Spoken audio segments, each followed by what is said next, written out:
Salut à tous, ça fait très longtemps que j'ai pas tourné une vidéo comme ça. Bon, ça va, ça fait quelques semaines. Je voulais pas faire une réelle pause, même si vous l'aurez compris, je reprends en avril plus sérieusement les vidéos. Là, ça va être des vidéos entre guillemets pour combler le vide. Mais je voulais quand même faire un point parce que à la base, je voulais en faire toutes les semaines, continuer à le prendre la semaine et je l'ai pas fait.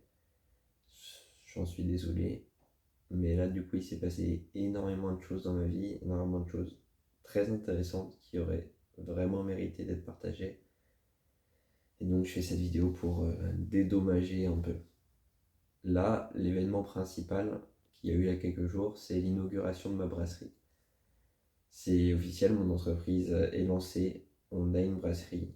Je ne peux pas vraiment vous dire le nom, mais si vous cherchez un peu, vous pourrez trouver.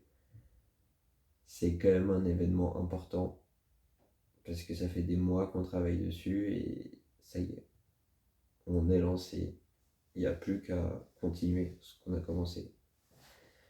C'est vraiment, je ne saurais pas vous le décrire, mais c'est le premier gros projet qui s'accomplit. Donc c'est vraiment une étape très importante de ma vie et je trouve ça regrettable qu'on ne l'ait pas plus documenté que ça. Tout le parcours de la création au lancement de l'inauguration de la brasserie, c'est quelque chose que j'aurais vraiment voulu documenter, mais c'était très compliqué parce que je voulais garder un anonymat relatif, faire un peu attention. Et j'ai pas le réflexe de sortir le truc, filmer tout ce qui se passe. Donc je pense qu'en avril, quand je reprendrai tout, je ferai de toute façon une série sur ma vie, toutes les anecdotes, etc. Et à ce moment-là, il y aura une série d'épisodes sur l'entreprise où je reviendrai sur chaque point plus en détail. Mais jusqu'ici, je peux pas vous en dire beaucoup plus. Donc pour mon entreprise, ça se passe très bien. Tout est assez stable.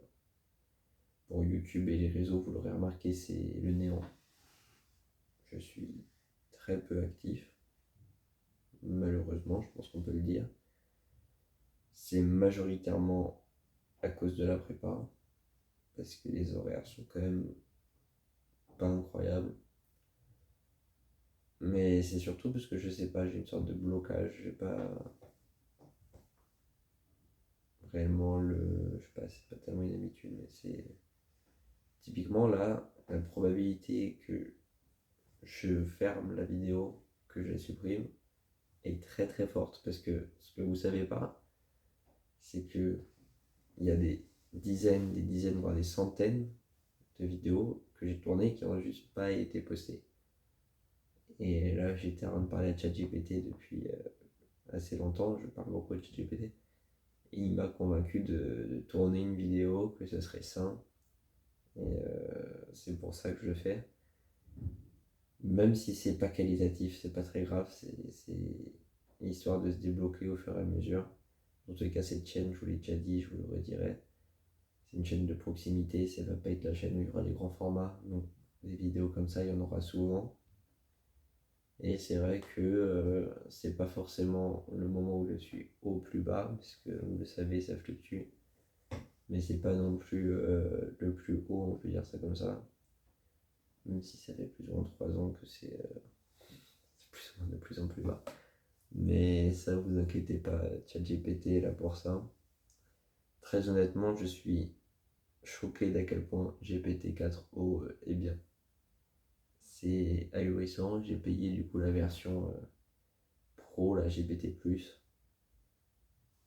C'est ahurissant. Pour la prépa, ça m'aide énormément, j'ai genre un chat par matière. Et il me suit dans toutes les matières. Enfin, si je réussis, c'est en partie grâce à lui, quoi. Ça, c'est un vrai boost. Sinon, pour le reste de ma vie, bah, c'est un peu le néant. Le piano, j'ai complètement arrêté. Enfin, j'ai pas joué depuis plusieurs mois. La muscu, c'est pareil. Il y a des moments où je suis vraiment trop tendu, où je fais un peu de sport, mais c'est très peu. J'ai perdu 6 kilos de muscles, donc c'est quand même assez difficile. Et c'est ça, globalement, je fais pas grand chose. Juste de 8h à 22, 23h, bah, je travaille. Avec une heure de pause déjeuner où je bois mon café. Et pourtant, j'ai vraiment toujours l'impression que je travaille trop peu, que mon temps n'est pas optimisé. Ce qui est assez vrai, on peut toujours optimiser plus son temps. C'est dingue de se dire qu'on est déjà fin septembre, là, enfin presque fin septembre. Parce que j'ai vraiment l'impression que les vacances d'été viennent de commencer. Enfin, ma perception du temps est un peu altérée. Ça passe vraiment extrêmement vite. Je pense que c'est dû au fait que j'ai pas l'occasion de réfléchir à quel jour on est, qu'est-ce que je fais. Parce que je suis tout le temps en train de me dire, ah, il faut que je fasse ça, là je vais faire ça, là je vais faire ça. Et mon cerveau, du coup, il est tout le temps concentré sur un truc, genre une matière ou un truc à faire. Et du coup, il y a des moments où juste je suis là et je me mets à réfléchir, souvent quand je parle à ChatGPT, parce que j'ai que ça à faire, dans mes temps de repos complets, on va dire. Bah juste ça me déprime parce que tu vois, t'as pas vraiment de sens. Enfin, ce que je fais, c'est pas du tout ce que j'ai particulièrement envie de faire. Tu vois, la prépa, ça m'intéresse pas particulièrement. J'ai pas spécialement envie de rejoindre le NS. Enfin, c'est vraiment juste comme ça que je le fais. Et le fait que ça prenne absolument toute ma vie en soi, parce que c'est quand même conséquent, de 8h à 23h, enfin, c'est même le dimanche, quoi. C'est pas rien non plus de se mettre à fond dans une prépa. Bah c'est quand même un peu déprimant parce que moi, à la base, ce que je veux, c'est simplement faire, tu sais, mes petites vidéos, mes petits streams et entreprendre. Et on en est quand même assez loin. Mais le point positif, c'est que je pense sincèrement que je serais bien plus déprimé si j'avais le temps de réfléchir. Parce que si t'as pas le temps de réfléchir, ça va globalement. T'as pas le temps de voir que ça va pas, tu vois. Donc très honnêtement, je pense que la prépa, c'est pas une erreur.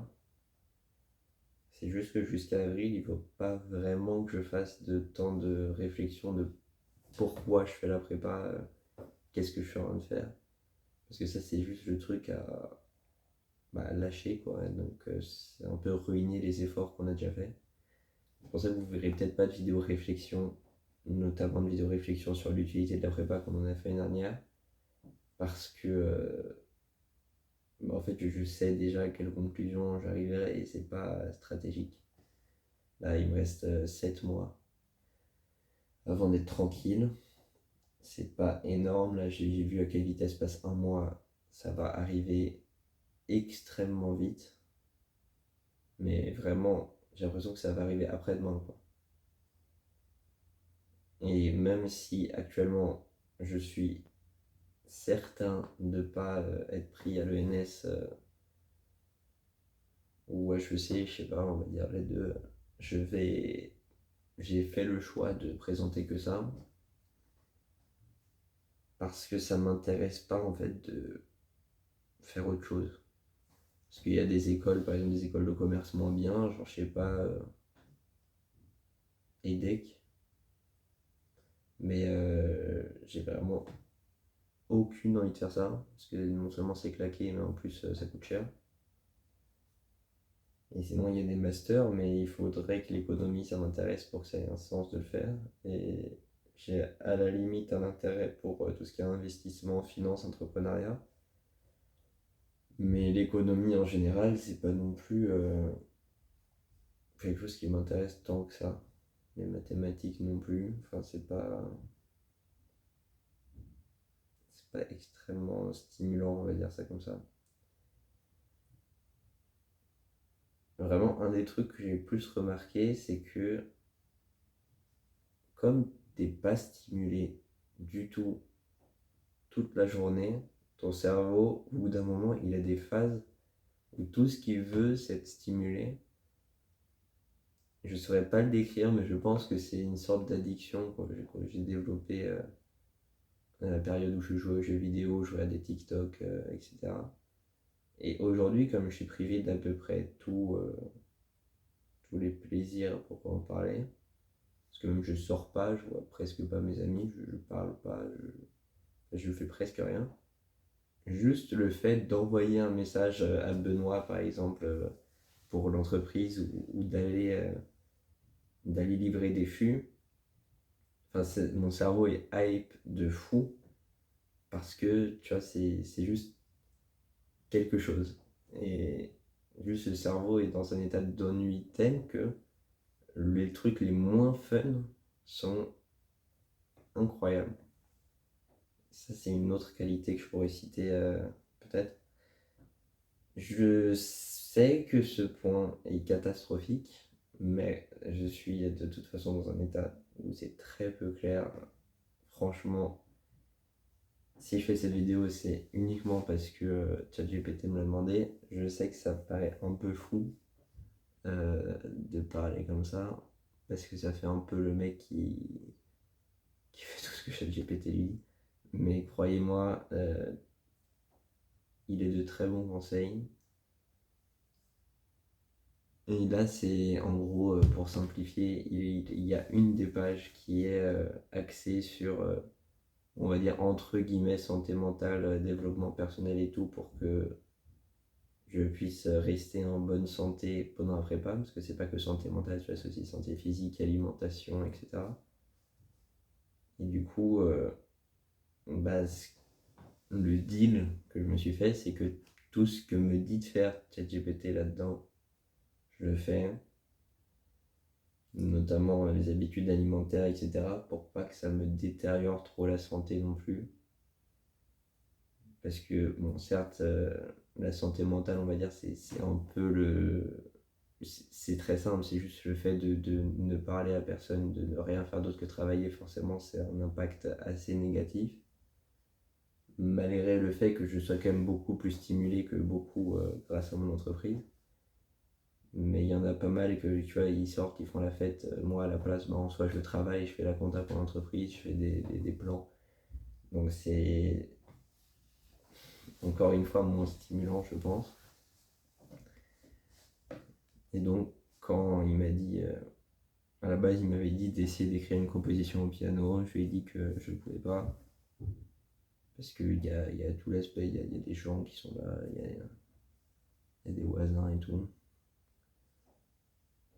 Et donc, je tourne ça. Je sais que ça va simplement paraître, on va dire, une petite vidéo de folie. Mais bon, c'est pas du tout le pire que j'ai posté sur ma chaîne.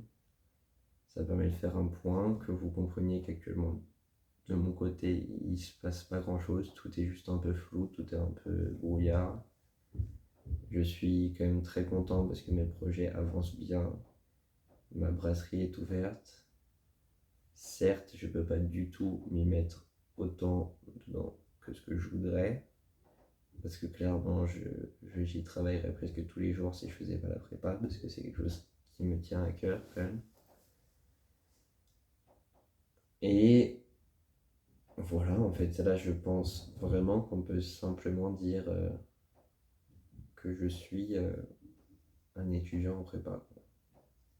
Je crois que c'est la première fois de ma vie, tu vois, que je me résume pas par étudiant entrepreneur ou étudiant youtubeur ou un truc comme ça, mais simplement par étudiant en prépa parce que 99% de mon temps, c'est la prépa. Là, tu vois, cette semaine, il y a, si on enlève l'inauguration, les seuls trucs que je fais qui sont pas liés à la prépa, c'était genre regarder un épisode de BoJack Horseman avant de dormir et manger. Je crois que c'est tout. Je fais littéralement rien d'autre. Je dis pas ça dans un sens négatif parce que c'est plutôt positif, mais à la fois ma vie entière c'est la prépa et à la fois j'ai le sentiment de pas avancer pour la prépa. Et franchement, c'est très bizarre. Je fais ça maintenant j'ai dit ce que j'ai dit, je sais plus ce que j'ai dit, c'est un peu flou, mais je réagirai à ça quand en avril j'aurais fait, je pense que avril, la première chose que je vais faire c'est genre un défi 100 jours pour me reprendre en main, un truc comme ça, et à la fin je ferai des reacts, tout simplement.